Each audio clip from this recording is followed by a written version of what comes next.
मग तू वाचणारच नाही. आमच्या मतदारसंघात गेल्या वर्षीच्या आमदारकीला एक मतदान 20,000 रुपयाला विकलं. अरे बाप, पुढच्या 5 वर्षानंतर आंदोलन पण होऊ देणार नाहीत. ते राजकारणामुळे निवडणूक आहे त्यामुळे आमच्यासारखे 4-2 मग ते आत्महत्या करणार, हे असे प्रकरण घडतच जाते. लोकसभा आणि विधानसभेचे आमदार खासदार असतात, यांचं मुख्य काम काय असतं हे तुम्हाला माहिती आहे? मागं तर त्या गमतीच घडल्या होत्या, सत्तेतले लोक उपोषणाला बसायला लागले. ऐकलं ते आमदार माहिती आहे? पण तुम्ही पैसे का टाकता शेतकऱ्याच्या खात्यावर? एका शेतकऱ्याची इच्छा म्हणजे जास्त काही. शेतकऱ्यांचं जगणं आराम केलंय, जगणं आराम केलं. उज्ज्वला नावाच्या याच्यावर तर सगळा कारभार करून टाकला.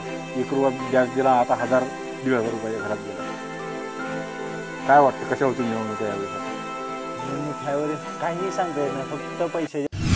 खरं तर राजकारण म्हणजे आपण दुसऱ्याला मतदान करतो, दान करतोय आपण दुसऱ्याला, तोच 5 वर्षे आपल्याला भिकाऱ्यासारखा वागवतो.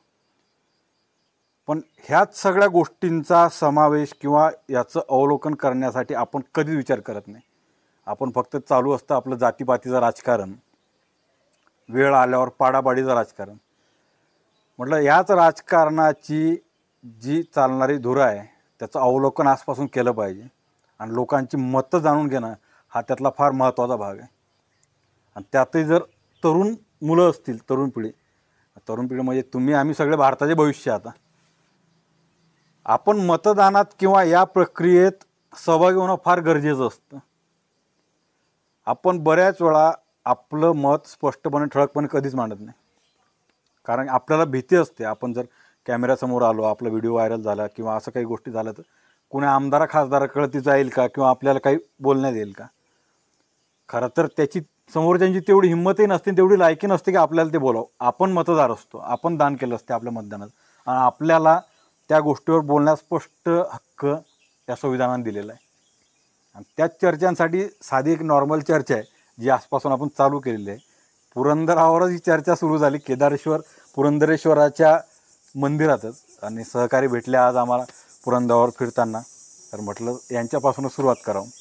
तर तुमचं काय नाव? विशाल पाटील. कुठले तुम्ही? बार्शी कृष्णा कलांनी. तुम्ही? पवन जाधव, उस्मानाबाद, धाराशिव. आणि हे आमचे मित्र, तुम्ही बऱ्याच वेळा बघितले असणार ट्रेकिंगला, अमितजी साने यांच्या गावातच आपण शिवजयंतीचा तो सगळा कार्यक्रम केला होता. तर आता काय राजकारणावर काय चाललंय सगळं? काय राजकारण एकदम महाराष्ट्रातलं बघायला गेलं तर समजात गलिच्छ प्रकारचं राजकारण आहे. राजकारण म्हणजे मतं विकणे. जेवढी किंमत कुत्र्याला किंवा म्हशीला आज बघायला गेलं तर किंमत 80,000 रुपये. कुत्रे एक साधं कुत्रे विकायला गेलं तर कुत्र्याची किंमत आज 20,000, 10,000. इंग्रज कुत्रे वगैरे ते असतील तर 10,000, 20,000. आणि एक साधं तुम्ही मतदान करता ते 500 रुपये आणि 1,000 रुपये विकून ते मतदान करता. आपण मतदान करतोय, आपला तो संविधानात दिलेला जन्मसिद्ध हक्क आहे. तो हक्क आपण आपल्या मनात आपल्याला कुणाला द्यायचा, तो आपल्याला हक्क आहे, तो आपण निवडायचा आहे. आपण तुम्ही 500, 1,000 रुपये देऊन ते मतदान तुम्ही घेऊन ते तुम्ही, बरोबर नाही, पूर्ण चुकीची गोष्ट आहे. चुकीची गोष्ट आहे. आणि एवढ्यात जरा जास्तच वाढलेत त्या गोष्टी. 500 आणि 1,000 रुपये तुम्ही एक मतदान विकताय. तुमचं घरातलं 500, 1,000, तुमच्या घरातलं 5 मतदान असेल. 500 आणि 1,000 रुपयानं तुमची म्हणजे किती दिवस, 2 दिवस चालते, 3 दिवस चालते, तुमचे अख्खा संसार नाही चालणार त्याच्यावर. बरोबर आहे. आता काय तुमच्या इकडे कोण आहेत खासदारकीला उभे? खासदारकीला आमच्या इकडे ओमराजे निंबाळकर. ओमराजे. आणि काय लढतीला कोण आहेत विरोधात? आता आणखीन डिक्लेअर नाही जागा. म्हणजे आता काय ओमराजे कुठून? आपले शिवसेने ठाकरे गटाचे आहेत ना. काय कोणाची शक्यता आहे? तेच की काय ओमराजेंची आहे? मतदारसंघ कुठला आपला? धाराशिव मतदारसंघ येतो. आणि आमदार कुठले आहेत तिथं धाराशिव मतदारसंघात? लोकसभेत कैलास पाटील तर शिवसेनेचेच, ठाकरे गटाचे. राणा दादा ते कुठले, कशाचे? ते भाजपचे. आणि अजून 3-4-5 मतदार येत असतील ना आमदारकीचे? नाही, बार्शीत आमची लोकसभा निवडणूक ती धाराशिव जिल्ह्यात येते आणि विधानसभा सोलापूरमध्ये. अच्छा. आणि बार्शीचा तर जिल्हा हे आहे ना, सोलापूर आहे. सोलापूर. आणि धाराशिव. अच्छा, विधानसभेला बार्शी येतं आणि लोकसभेला धाराशिव येतं. काय वाटतं यावेळेस काय कशी होणार आहे लढत काय? आणखीन लढत म्हणजे मतदाराच्या मनातलं मतदार ह्यावेळेस मतदारांनी जरा विचारपूर्वक मतदान करायला पाहिजे. मला तरी असं वाटते पैशांची लय लूट होणार आहे यावेळेस लोकसभेत. पैशांची तर होणार म्हणजे काय म्हणतात ते साम दाम दंड भेद सगळे प्रकार आजमावले जाणार आहेत यावेळेस. ह्या वेळेच्या मतदानाला आपल्याला सगळं बघायला विश्वास नाही की तिथं आपल्या ह्याच्यावर राहील असं झालं. हा हा विश्वास राहिला नाही. विश्वास राहिला नाही. आता आपण मतदान केलंय खरं आहे, पण आता ही उद्या ज्या पार्टी विरुद्ध आपण मतदान केले त्याच पार्टीत उद्या गेले काय ते काय की विषय. आता निवडून आल्यानंतर आमदार आपल्याला दुसऱ्या दिवशी ओळखत पण नाही, ओळखतच नाही. आता जर तुम्ही जर आमदाराचा मुका घ्यायला गेले तरी म्हणतील या साहेब या. काय पण दुसऱ्या दिवशी हा, दुसऱ्या दिवसपासून गाव कुठलं तुझं काय ओळख पण देत नाही आपल्याला दुसऱ्या दिवशी. बरं काय आता काय शिक्षण आहे तुमचं चालू? बेसिक केमिस्ट्री झाली आहे. तिघांचे एकाच वर्गात आहेत का तुम्ही? क्लासमेट एकच क्लासमेट काय काय बरं काय काम असतात आमदारांची खासदारांची? आमदारांचे आमदार एक कसा असावा, आमदार एक कसा त्याचं आमदार की त्याच्या परिसरात त्यानं एक एक गाव पूर्ण गल्ली गाव एकही गाव न सोडायला पाहिजे. जसा आपल्या छत्रपती शिवाजी महाराजांनी जसा स्वराज्याचं जसं रक्षण केलं, स्वराज्य जसं स्थापन केलं होतं, संभाजी महाराजांनी जसं स्वराज्य सांभाळलं होतं, तसं एक त्यांनी एक आपला बार्शीचा एक आमदार म्हणून त्यांना पूर्ण आपला संघ सांभाळला पाहिजे. आमदार एक मतदारसंघ सांभाळला पाहिजे. प्रत्येक गावामध्ये त्यानं जायला पाहिजे. प्रत्येक गावातली एक निवडून आल्यावर निवडून आल्यावर काम तर करायला पाहिजे. निवडून यायच्या अगोदर तो प्रत्येक गावात नाही जातो. तेच विचारतो मी, काय काम असतात एका आमदाराची खासदाराची काय काम असतात किंवा काय केली पाहिजे? पाण्याची व्यवस्था, रस्ते, रोड पाणी, बनवणं, काही बरं आता लोकसभेची काय खासदाराची काय कामं असतात बाबा तुमच्या? आता ओमराजे निंबाळकर आहेत समजा, तुम्हाला असं काय वाटतं की त्यांनी ही कामं केली पाहिजेत तुमच्यासाठी किंवा त्यांची काय कामं असतात लोकसभेची हे तरी तुम्हाला माहिती आहे काय? एक पहिली गोष्ट म्हणजे गरीब लोकांची जास्त इच्छा नसते. फक्त त्यांना दवाखान्याचा जो खर्च आहे, जो छोट्या छोट्या घरगुती खर्च आहे, फक्त गरिबांच्या त्याच गोष्टी असतात. पिकाला भाव मिळाला पाहिजे. शेतमालाला भाव मिळाला पाहिजे. सगळ्यात मेन गोष्ट आहे. बोललं पाहिजे ह्या गोष्टी. असं आहे ना, आता सोयाबीन आम्ही विकताना 3,500 आणि आता 11,000. 11,000. काय कांद्याचं पण आता तसंच. सोयाबीन कोणाकडे? ज्यावेळेस सोयाबीन शेतकऱ्यांचं- पावसाळ्यात येते, आता उन्हाळ्यात कोण सोयाबीन काढणार आहे का? पहिला पाणी असते सोयाबीन कोण करणार? आणि ज्यावेळेस उन्हाळ्यात कांदा 11,000. आपला येतोय त्यावेळेस ते आयात करतात, आणि ज्यावेळेस आपला समुद्र त्यावेळेस निर्यात. सगळं उलट झालं त्यांचं. आपला असतो त्यावेळेस ते निर्यात करत नाही, निर्यात बंद ह्या असते. गोष्टी बोलल्या पाहिजेत ना. आणि आता हे जे सरकार ते भाजपचं जे चालू आहे ते शेतकऱ्याला 2,000 रुपये वर्षाला 4,000 रुपये ते तर बरं वेगळ्याच लेवलला चालू आहे. 2,000 रुपये म्हणजे तोंडाला पानं पुसल्यासारखं चालू आहे. 2,000 रुपये शेतकऱ्याच्या खात्यावर टाकता आणि 2,000 रुपये त्यापेक्षा हमी भाव द्या ना तुम्ही, पिकाला हमी भाव द्या. तुम्ही 2,000 रुपये आता मतदान जवळ आले की त्यांनी 2,000 रुपये एक्स्ट्रा टाकले शेतकऱ्यांच्या खात्यावर. तुम्ही का टाकले तुम्ही? लई फोन बरं तुम्हाला तो किस्सा माहित आहे व्हॉट्सअपवर मेसेज यायला लागले होते? हो व्हॉट्सअपवर मेसेज फोन आहे लागलेत. बरं. मला 2,000 पडलेत का? मतदान कुणाला? बरं तुम्हाला आचारसंहिता लागल्यावर तुम्हाला ती गोष्ट करताच येत नाही. आम्ही सगळ्यांनी शेती केली, तिघांनी पण आम्ही शेती केली. आता आम्ही शेतकऱ्यांचीच मुलं, आम्ही तेच केलेलं आहे. शेतकऱ्यांचीच मुलं, आपल्याला माहिती आहेत सगळ्या त्या गोष्टी. आता आपण पुण्यात आलो त्या गोष्टी सुटल्यात मागे त्याच, मग काय झालं? पण आपल्या वाडवडील आजोबा अजूनही ते त्यातच आहेत. त्यातच आहे. सोयाबीनची काय हाल होते आपल्या वडिलांना आई वडिलांना काय वाटतं जे आपण केले ते आपल्या मुलांनी करून. आता ते विषय झाला. म्हणजे- शेती करून असा वायवला ना वाटायला. तेच मला सांगायचं आहे. 10 एकर शेती आहे, ती करू दे. आणि नंतर नाही नाही ही करू वाटत नाहीये. करू दे. ही अमित शेठ एवढी दुर्दैवी गोष्ट आहे ना. म्हणजे तुमचा बाप जर ठाणेदार असला, IPS असला, तर त्याला वाटतं मुलगा माझा IPSच असला पाहिजे. तुमचा बाप जर कलेक्टर असला त्याला वाटतं पोरगे कलेक्टर असलं पाहिजे. अंबानीच्या पोराला वाटतं मायावरती बिझनेस केला पाहिजे. पण शेतकऱ्याची परिस्थिती अशी आहे, शेतकऱ्याला वाटतं माया पोरगा झाला शेतकरी झालाच नाही पाहिजे. काय बी कर पण शेती कर. चालूची कंडिशनच तशी आहे ना. तू तिकडं म्हणला 10,000 रुपयानं तिकडं काम घास तुझी, पण शेती देऊ नको. काय हाल आहेत शेतीच्या. म्हणजे जगाचा पोशिंदा करून करून पार पोशिंद्याची वाट लावली. श्रीमंत होत चाललाय, गरीब होत चाललाय. आणि ही फळी वाढत चालली आहे ही राजकारणामुळे. पण आता गावात तुम्ही बघा 10 ते 15% ही पोरं राहिलीत, नाही तर बाकी सगळे सगळे गाव सोडून सगळे आलेत. लग्न होईनात शेतकऱ्यांची, 10 एकर ज्याला शेती आहे त्यांची लग्न लग्न होईनात. हे का असेल की शेतीशिवाय पर्याय नसतो. बरं पर्याय आता बी नाही आता पण नाही, पण माल भावाला माल पाहिजे ना. त्यावेळेस मग काय खातील लोक? स्टोरेज करेल फ्रीज मध्ये महिना 15 लय अवघड आहे. ते खाणार आहेत का? तुम्ही 2,000 रुपये टाकून 4,000 रुपये टाकून शेतकऱ्याकडनं काय मिळवण्याचा बरं प्रयत्न यावेळेस काय करताय? कोण येईल वाटते सत्तेत केंद्रात? बरं 400 पारचे नारे लागलेले आहेत ऑलरेडी. तोडाफोडीचं सगळं राजकारण झालेलं आहे. यावेळेस सगळं मतदान पैशाच्या जोरावरती घेणार. सगळ्यात घाण सगळं मतदान पैशाच्या जोरावरती त्यांनी घेणार. काय केलेलं आता केलं विधानसभा, आपण धाराशिव. मतदान समजा ह्याला पाडायचं ठरवलं तरी बी ती पडणार आहे का नाही पडणार कशावरनं आहे माहिती? गॅरंटीच राहिली नाही. गॅरंटी नाही समजा म्हणजे पहिली ती गोष्ट पैसा, दुसरी गोष्ट सत्ता, तिसरी गोष्ट मग पॉवर, आणि ते झालं मग शेवटी ईव्हीएम आहे. ईव्हीएम मशीन मग तू वाचणारच नाही. आमच्या मतदारसंघात गेल्या वर्षाच्या आमदारकीला एक मतदान 20,000 रुपयाला विकलं गेलं. अरे बाप रे बाप. एक मतदान 15 ते 20,000 रुपयाला विकलं गेलं. विधानसभेला हा. विधानसभेला. काय पैसा, सरपंच करोडो आणि रुपये. पैसे घेणाऱ्यांना पण लाजावं लागेल. पैसे घेणाऱ्यांना पण लाजावं लागेल. तो नजरच मिळू शकणार नाही त्याला कामच सांगू दुसऱ्या शकणार दिवशी नाही. त्या आमदारकीच्या नजरेला नजर भिडू शकणार नाही. नाही. त्याला त्याच्या चप्पल पुसायची पण बरं लायकी ते 15-20 हजार रुपये तुम्हाला आयुष्यभर पुरणारच नाहीये. जी आमदारा खासदाराने जी रोड बांधायची असतात, जी नळाला पाणी आणायचं असतं. बरं अजून एक तुम्हाला सांगायचं, विकास म्हणजे काय? घराघरात नळ येणार होता, अजून घर कुठल्या कुणाच्या घरात नळ आहे? एक मुद्दा जो तुम्हाला सांगतो, लोकसभा किंवा विधानसभा तुम्हाला प्रश्न विचारलाही होता मी. गाव पातळीवरच त्यांचं काम आहे ना सगळं. नाही आता हे आपण जे मेंबर ऑफ पार्लमेंट म्हणतो, MLA, member of legislative assembly, असं ते फुल फॉर्म असतात. यांची कामं काय असतात माहिती आहे का तुम्हाला?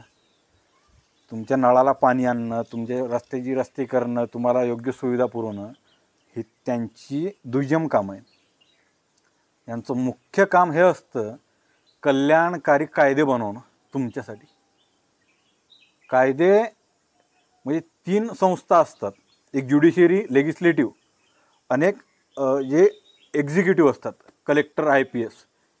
कायदे बनवण्याचं काम हे लोकसभेतले खासदार करतात, जे केंद्रात करतात, केंद्र सूचीतले. राज्य सूचीतले विधानसभेत, विधान परिषदेत आमदार करतात. हे कायदे बनवत असतात आपल्यासाठी. नळाला पाणी आणणं, रस्ते करणं हे त्यांचे कामं नाहीत. ते एक्झिक्युटिव्ह बॉडीला सांगतात, कलेक्टरला, त्यांच्या खालच्या लोकांना, की इकडचा रस्ता झाला पाहिजे, त्या लोकांना ही सुविधा नाही आहे. निधी मग त्या खात्यातून निधी जात असतो. पण तुम्हाला वाटते का तुमच्यासाठी कल्याणकारी कायदे बनवले जातात म्हणून? अजिबात नाही. एकही कायदा आजपर्यंत बनवलेला नाही. कुठल्याही आमदारानं बनवलं नाही, कुठल्याही खासदारानं बनवलं, मग ते चालूचा असो किंवा येणारा असो. आजपर्यंत कुठला कायदा बनवलाय खासदारानं? कुठल्या आमदारानं? म्हणजे ज्यावेळेस बिल पास होतात ना लोकसभेतले, मग अक्षरशः ते डोकं फिरतं की काय. लोकसभेचं, विधानसभेचं एक अधिवेशन भरवायला करोडो रुपये खर्च होतो, करोडो रुपये. त्यात हे फक्त धिंगाणा, आवाज, शोरगुल यातच. बाहेर आल्यावर एकमेकांच्या गळ्यात पडतात. पण विषय पण काय नसतं, मांडतच नाहीत विषय, कुठला विषय. आणि ज्या वेळेस त्यांना बिल पास करायचे असतात त्यावेळेस आवाजी मतदानानं ते पास करून घेतात. मग तुम्ही लोकसभेत आमदार खासदार निवडूनच कशाला पाठवले? सगळ्यात महत्वाचा मुद्दा म्हणजे मराठा आरक्षण. सगळ्यात महत्वाचा मुद्दा.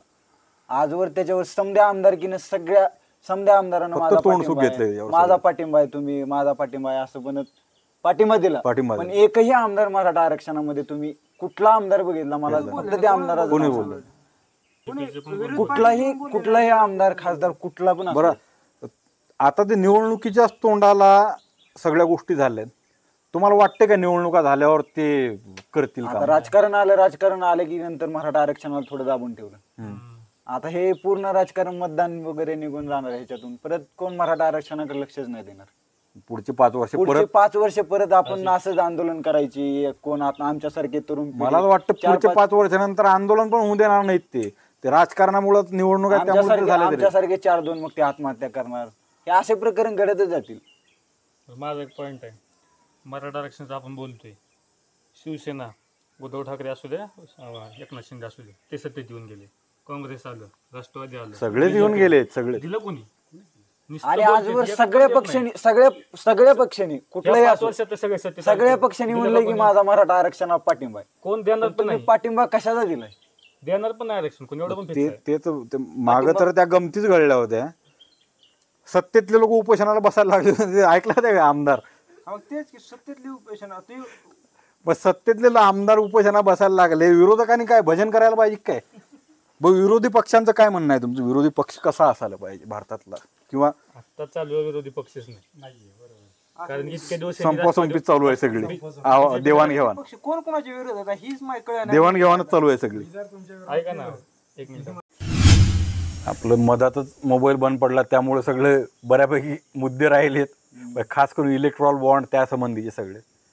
निवडणुकीचा हा सगळा काळ चालू आहे आणि आपल्या ॲडवायझर अक्षय वाघ असं यूट्यूबचं नाव आहे आपल्या. बऱ्यापैकी आपण गोष्टी इतिहास सांगतो, कायदेविषयक गोष्टी सांगतो. आता निवडणुकीचं लावलं आहे कारण निवडणुकीचं सगळं वातावरण आहे.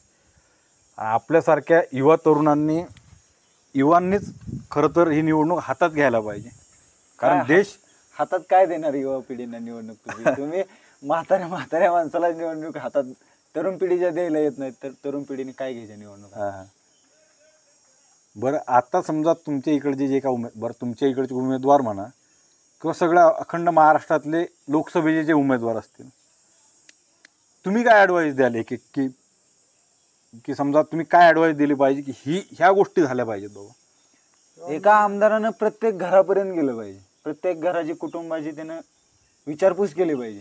तुम्हाला प्रत्येक घराची, प्रत्येक गावातली प्रत्येक घराची चौकशी केली पाहिजे की त्यानं तुला जर त्याची कौटुंबिक परिस्थिती कशी आहे, त्याचा मला आता एखाद्या काय घरं अशी आहेत की त्यांना राहायला घर नाही, साध्या शेडमध्ये राहतात. मग त्यांना घरकुल असू दे काय असू दे, प्रत्येक घराची चौकशी केली पाहिजे त्याने. एक आमदार तुमच्या युवांसाठी काय केलं पाहिजे असं वाटतंय तुम्हाला? नोकरी आमच्या युवांसाठी नोकरीच्या संधी उपलब्ध करून दिल्या पाहिजे. नोकरीची संधी असती तर आम्ही पुण्यात आलो. एका कुठल्याच तरुणाला वाटत नाही की त्याचं गाव सोडून मुंबईला पुण्याला जॉबला जाऊ. तुमचं काय ॲडवाईस कुठल्याच तरुणाला वाटत नाही. आमची एवढी ॲडवाईस आहे की आता आम्ही तुम्हाला एवढी मतदान केल्यावर ह्या पक्षात तुम्ही कार्यरत राहू, म्हणजे निदान त्या तर पक्षात राहू तुम्ही आणि काम करावं सगळ्यांची इच्छा. म्हणजे पक्ष सतत बदलू नये, भरोसा मतदाराचा तुम्ही गमवू नका. कारण की आम्ही विश्वासाने तुम्हाला मतदान करावं, ही या पक्षात राहून चांगलं काम करू शकतो. म्हणजे बऱ्यापैकी तुम्ही बऱ्याच वेळा माणूस आणि पक्ष दोन्ही गोष्टी बघून तुम्ही मतदान केलेलं असतं आणि काही वेळा तुम्हाला दगा मिळतो, गुलीगत धोका आणि कार्यक्रम ओके. महिन्यात 3 पक्ष बदलाय काय एका रात्रीत एक मुख्यमंत्री होऊ शकतो. मग राजकारण हे कुठल्या लेवल पर्यंत जाऊ शकतात त्याचा. तुमचं काय राजी मत, ॲडवाईस काय असणार एखाद्या शेतीला भाव, शेतीमालाला भाव आणि महागाई कमी झाली पाहिजे. बरं, शेतीमालाला भाव दिल्यावर महागाई कशी कमी होईल? होणार नाही, एवढे पण दिवस भाव पण होता आणि महागाई पण होती. ह्यांनी मध्ये पण काय केलं, सोयाबीनला भाव दिला, लगेच त्याला पण भाव वाढवला. तुम्ही इकडून पण भाव देताय, इकडून पण वाढवताय, मग फायदा काय नेमका? सोयाबीनला तुम्ही भाव देताय आणि इकडून त्याला पण भाव वाढवताय. खरंच आपण सगळे शेतकऱ्याचीच पोरं. व्यापाराचं हे जे गणित आहे ना शेतीचं, याच्यातला मधातला माल फक्त व्यापारी वर्ग खात असतो. आपण शेतकरी 4-4 महिने राबतो, पिकवल्यावर मार्केटमध्ये नेतो, त्याचा भाव मिळत नाही. पण तीच गोष्ट मग उदाहरणार्थ तुम्ही तूर पिकवली, तूर जर तुम्ही विकायला गेले तर आता काय भाव चालू आहे तुरीचा? मला वाटतं काहीतरी काय 5-6-7 हजार रुपये काहीतरी, बरोबर आहे. तुम्ही जर तेच तूर आज तुम्ही मार्केटला विका, संध्याकाळी तूर डाळ घ्यायला जावा तुम्ही, तीच तूर डाळ तुम्हाला 200-250 रुपये किलोने मिळते. 50 रुपये किलो यायची, किलोचा भाव 150 रुपये, 1.5 पट झाले म्हणजे डबल त्यांना द्यायचं. बरं, एवढा त्यात खर्च येत नाही त्यांना, पण महागाई तिथं वाढते. व्यापारावर पण तुम्ही ते सगळे कर आकारताय, GST आकारताय. ह्या गोष्टी तुम्ही खाद्यपदार्थ किंवा ज्या भौतिक ज्या गरजा आहेत एकदम गरजेच्या, त्याच्यावरचे कर तरी सरकारने मुक्त केले पाहिजे किंवा फार नॉमिनल ठेवले पाहिजे. त्यामुळे महागाईचं फार कमी होऊ शकतं असं वाटतं. गॅस सिलेंडर झालं, गॅस सिलेंडर उज्ज्वला नावाच्या याच्यावर तर सगळा कारभारच करून टाकलाय. 1 रुपयात गॅस दिला, आता 1000-1500 रुपयाच्या घरात गेलाय. काय वाटतं कशा होतील निवडणुका यावेळेस? आता निवडणूक ह्यावेळेस काहीही सांगता येत नाही, फक्त पैशाच्या जोरावरती निवडणुका होणार आहेत. मतदान द्यायला घरी जाणार आहेत की नाही? मतदान द्यायला जाऊच लागेल. पण मतदान देताना आम्ही 20 वेळेस विचार करू. 10 वेळेस विचार करायचा, आज 20 वेळेस विचार करू की आम्ही मतदान कोणाला विचार एवढा पडते, आता करायचं कोणाला नेमका असा विचार पडलाय नेमका. कारण की ज्याला करावं ते कधी कुठल्या पक्षात जाईल आणि काम अपक्ष म्हणून उभारताय तुम्ही, अपक्ष म्हणून उभारताय. जो सत्तेत आलाय तुम्ही त्याच्याकडे जाताय. त्याच्या एंडिंगला आलोय बऱ्यापैकी. तुम्हाला काय वाटतं, अशी चर्चासत्र घडायला पाहिजेत काय? म्हणजे मला तेच सांगायचं आहे की तुम्ही सुरुवातीला तुम्हीच नाही म्हटले होते, पण तुम्ही लगातार अर्धा तास मन मोकळेपणाने बोललेत, कोणालाही न भीता. आणि मला हे सांगायचं अजून, मतदार आहोत आपण कुणाच्या बापालाही भिलं नाही पाहिजे. पण मतदारानं पण एक काळजी केली पाहिजे की पैसे तुम्ही लाचार होताय, तुम्ही तुमचं मतदान विकताय. तुम्ही त्यामुळे तुम्हाला तुमच्यापेक्षा बोलायला एका पुढे कुत्र्याला येणार किंवा तुमच्यापेक्षा एका म्हशीला किंमत जास्त आहे. हो तुम्ही पैसे न घेता मतदान करायला पाहिजे असं मला तरी वाटतं, माझं विकास वैयक्तिक. आपण बोलू शकत नाही ना, कारण आपण पैसे घेतले घेतले अशी अशी चर्चासत्र अजून घडायला पाहिजेत का असं वाटतं काय तुम्हाला की घडायला काय निष्पन्न होतं असे चर्चासत्रातून असं काय वाटतं तुम्हाला? माणसाचं मन मोकळं होतं नेमकं, काय मनात आहे ते मनात सगळं नेमकं काय बाहेर चाललंय येतं. ते कळतं ना. त्यामुळे कळायला पाहिजे त्यांना पण काय कळायला चाललंय पाहिजे. खास करून ह्या गोष्टी बघून तरी त्यांना कळायला पाहिजे मतदाराच्या मनात काय चाललंय. हे काय आता पेड रिव्ह्यू नाही, आता तुम्ही धाराशिवचे हे बार्शीचे पुरंदर किल्ल्यावर भेटलोय, सोबत फिरलोय, निवांत बसलोय, तुमच्यासोबत चर्चा चालू केली, म्हणजे सगळ्या अनोळखीच गोष्टी. पण त्यातून त्या गोष्टी कळल्या की तुमच्या मतदारसंघात काय चालू आहे आता बाबा, किंवा तुमच्या मनात निवडणुकीबद्दल लोकसभेबद्दल काय प्रश्न आहेत, तुम्हाला काय असं आहे पुढच्या या निवडणुकीतून. आणि ह्या गोष्टी खरंच पुढे यायला पाहिजेत. तरुणांनी सगळ्यांनीच आपापलं मत मांडायला पाहिजे दिलखुलासपणे. इथंच आपल्या याचा एंड करू. चला, जय शिवराय. जय शिवराय.